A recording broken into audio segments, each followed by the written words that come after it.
شروع اللہ کا نام لے کر جو بڑا مہربان نہایت رحم والا ہے۔ ساتھ ہی ان کو بھی کہ جو ان کے ساتھ ایمان لائے، نورہم یسعی بین ایدیہم و بایمانہم، ان کا نور ان کے سامنے طرف اور داہنی طرف دوڑتا ہوا ہوگا۔ نور ایمان قلب سے پھوٹ رہا ہوگا اور وہ سامنے روشنی ڈالے گا، اور نور اعمال صالحہ داہنے ہاتھ کی طرف سے کیونکہ عمل کرتے ہیں نیک ہم، تو وہاں سے نور ظاہر ہوگا جو دنیا میں اعمال کی شکل میں کمایا گیا تھا۔ اور اس وقت یہ اہل ایمان کہتے ہوں گے، یقولون ربنا اتمم لنا نورنا واغفر لنا، اے اللہ ہمارے نور کو کامل فرما دے۔ اس کا پس منظر یہ ہے کہ ظاہر بات ہے کہ ایمان کے درجات بھی بے شمار ہیں۔ کہاں ابو بکر صدیق کا ایمان، کہاں ایک عام صحابی کا ایمان، کہاں ہم جیسے غیر صحابہ عام مسلمانوں کا ایمان، کہ نسبت خاک رابع عالم پاک، اسی نسبت سے اس نور کی انٹینسٹی ہوگی۔ حضور نے فرمایا کچھ لوگوں کا نور تو اتنا ہوگا کہ وہ مدینے سے صنعاء تک اس کی روشنی پہنچ رہی ہو، یمن کے دارالحکومت تک، اور کچھ لوگوں کا نور اتنا ہوگا کہ صرف ان کے قدموں کے آگے روشنی ہو جائے گی، جیسے ٹارچ ہوتی ہے آپ کے آگے۔ تو ظاہر بات ہے کہ اگر آپ کو رات کے وقت جنگل سے گزرنا ہو اور پگڈنڈی ہو کوئی اور اندھیری شب ہو، تو آپ کے لیے وہ ٹارچ بھی کس قدر بڑی غنیمت ہے کہ آدمی دیکھ لیتا ہے کہ سامنے سانپ ہے، کیا ہے، گڑھا ہے، کھائی ہے، کیا ہے۔ تو اس روز وہ جن کو وہ ٹارچ نصیب ہو گئی وہ بھی بہت خوش قسمت، بہت خوش قسمت، بہت خوش قسمت ہوں گے۔ لیکن ان کا کیا کہنا جن کا نور مدینے سے صنعاء تک پہنچ رہا ہو۔ تو جن کے نور کی یہ انٹینسٹی کم ہوگی وہ اللہ سے دعا کرتے ہوں گے، ربنا اتمم لنا نورنا، پروردگار ہمارے نور کو بھی کامل کر دے۔ تو نے اپنے ان بندوں پر کتنا فضل کیا ہے، کتنا بڑا نور ان کو عطا کیا۔ اتمم لنا نورنا، ہمارا نور بھی اس کا اتمام فرما دے، تکمیل کر دے۔ واغفر لنا، اور یہ کیسے ہوگا؟ ایسے ہوگا کہ ہمارے گناہوں کی پردہ پوشی کر دے۔ گناہوں کی پردہ پوشی ہوگی تو پھر اس نور کی انٹینسٹی میں اضافہ ہو جائے۔ واغفر لنا انک علی کل شیء قدیر، یقیناً تو ہر شے پر قادر ہے۔ پھر میں نے آپ کو آیت سنائی سورہ نور کی، یہ آیت نمبر 31 بڑی طویل آیت ہے، اس کا آخری ٹکڑا ہے، وَتُوبُوا إِلَى اللَّهِ جَمِيعًا أَيُّهَا الْمُؤْمِنُونَ لَعَلَّكُمْ تُفْلِحُونَ، اے ایمان والو اللہ کی جناب میں سب مل جل کر توبہ کرو تاکہ تم فلاح پاؤ۔ یہ گویا کہ اجتماعی توبہ کا جو میں نے آپ کے سامنے اصطلاح بیان کی ہے، یہ اس کا نقشہ ہے۔ اور ایک اور آیت جو میں نے آپ کو سنائی سورہ زمر کی آیت نمبر 53، بعض لوگوں پر کچھ مایوسی طاری ہو جاتی ہے، ہم اتنے عرصے سے گناہ کرتے چلے آ رہے ہیں، کیسے معافی ہوگی، کیسے ممکن ہے، کیسے چھٹکارا ملے گا؟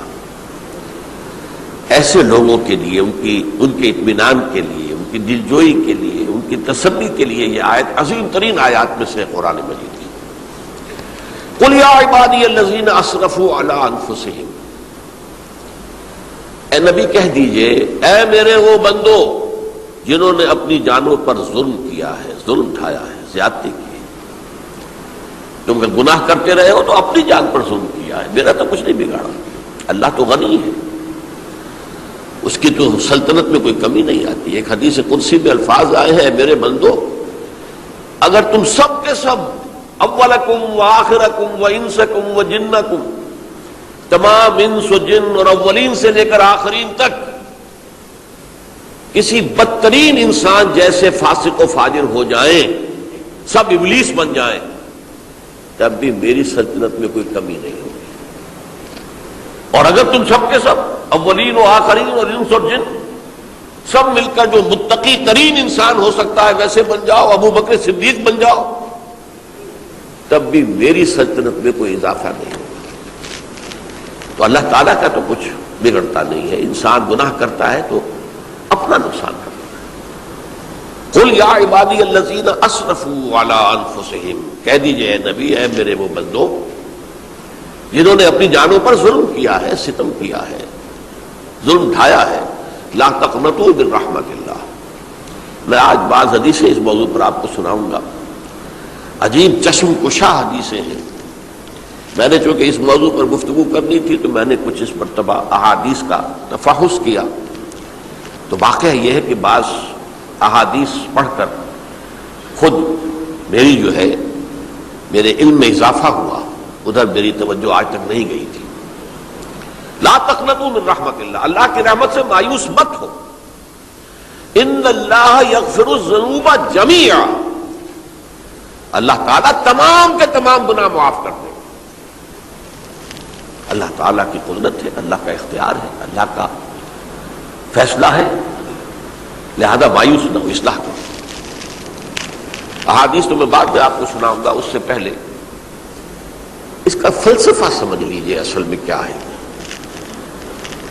دیکھیے، ایک ہے طبیعی اعمال، فزیکل، ان کا ہم دنیا میں اصول یہ دیکھتے ہیں کہ اس کے نتائج لازمی ہوتے ہیں اور ان سے چھٹکارا نہیں مل سکتا۔ آپ نے سنکھیا کھایا ہے تو مریں گے، چائے کھانے کے بعد آپ نے خودکشی کا ارادہ کیا، سنکھیا کھا لیا، اب چاہے آپ پر ندامت ہو، پشیمانی ہو، پریشانی ہو، توبہ کرے، آپ کو بچنے کا کوئی سوال نہیں، مرنا ہی مرنا۔ اتنا یہ کہ اللہ تعالیٰ جو ہے اپنی معجزانہ کسی قدرت سے اس عمل کا جو طبعی نتیجہ ہے اس کو نکلنے سے روک دے۔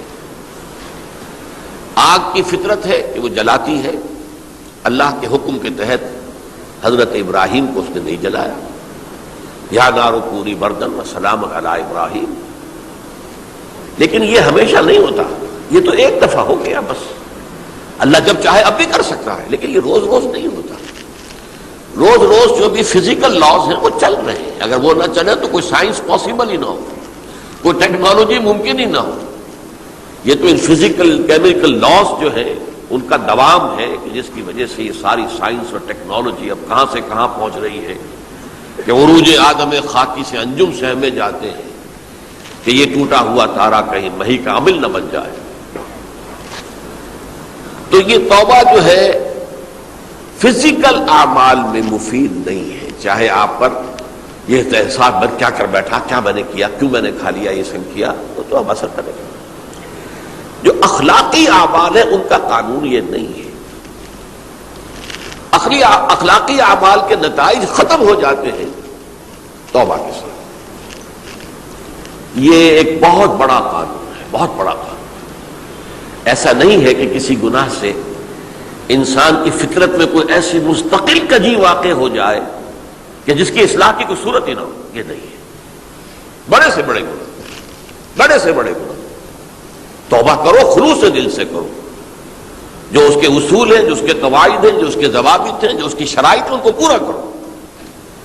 تو بڑے سے بڑے اعمال، برے سے برے اعمال، میں حدیثیں آج آپ کو سناؤں گا، حیران کروں، کیونکہ عام طور پر یہی ہوتا ہے کہ مواعظ میں چونکہ لوگوں کو اصلاح کی ترغیب دلانی ہوتی ہے تو وہ جو انذار کا پہلو ہے اسے زیادہ نمایاں کیا جاتا ہے۔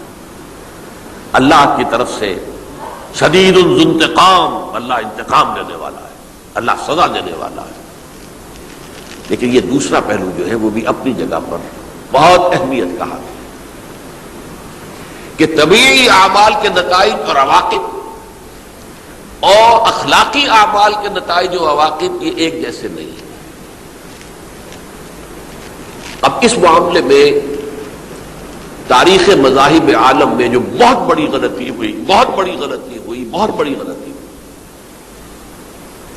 تورات میں حضرت آدم اور حوا علیہ السلام سے جو غلطی اور خطا ہو گئی تھی، آپ اندازہ کیجئے کیا مقام اللہ نے عطا کیا تھا، سارے فرشتوں کو ان کے سامنے سجدہ کروا دیا تھا، اور ایک ہی حکم تو دیا تھا نا کہ اس درخت کے قریب نہ جانا، اور تو ابھی کوئی شریعت نہیں تھی، کوئی لمبے چوڑے احکام نہیں تھے، کھاؤ جہاں سے چاہو، اس ایک درخت کے پیچھے پاس نہ جانا، وَلَا تَقْرَبَا هَٰذِهِ الشَّجَرَةَ فَتَكُونَا مِنَ الظَّالِمِينَ۔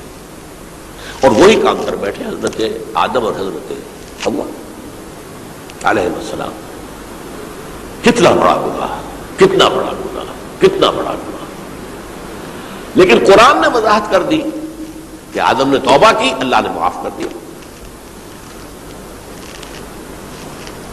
اللہ تعالیٰ سے کلمات سیکھے، ندامت دل میں پیدا ہو گئی حضرت آدم کو، لیکن الفاظ نہیں تھے کس